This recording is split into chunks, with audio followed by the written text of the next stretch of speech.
Hola, soy Ana Solanas y voy a grabar el pod número 2 de la Bash CrossFit Chapelqueta. Vamos a mirar las medidas. ¿Categoría? Categoría escalera. Peso primero. Vale. Barra de Xenios de 20. 20. Disco de 1 kilo y 15. Eso es. Cierro. Lo mismo. Lo mismo. Disco 1 kilo y disco 1 kilo. Eso es. Vale. Y las medidas. Aquí.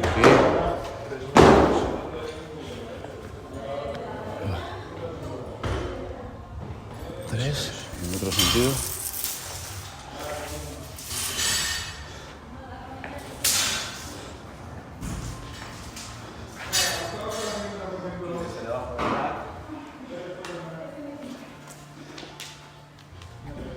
Se ve que hay más de 3 metros.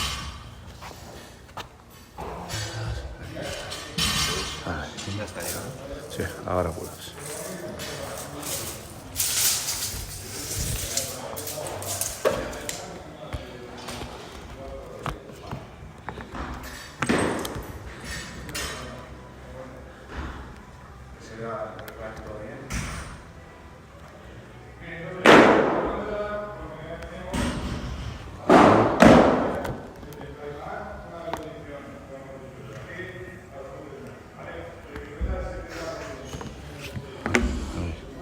¿Vas a poner el tiempo ahí?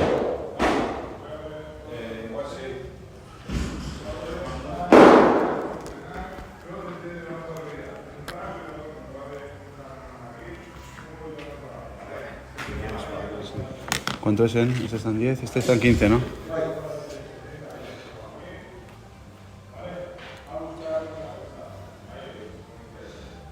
Ahora va, le doy.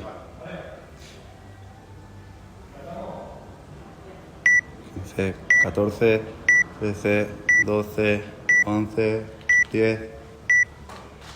Va igual, 7, 6, 5, 4, 3, 2, 1, va.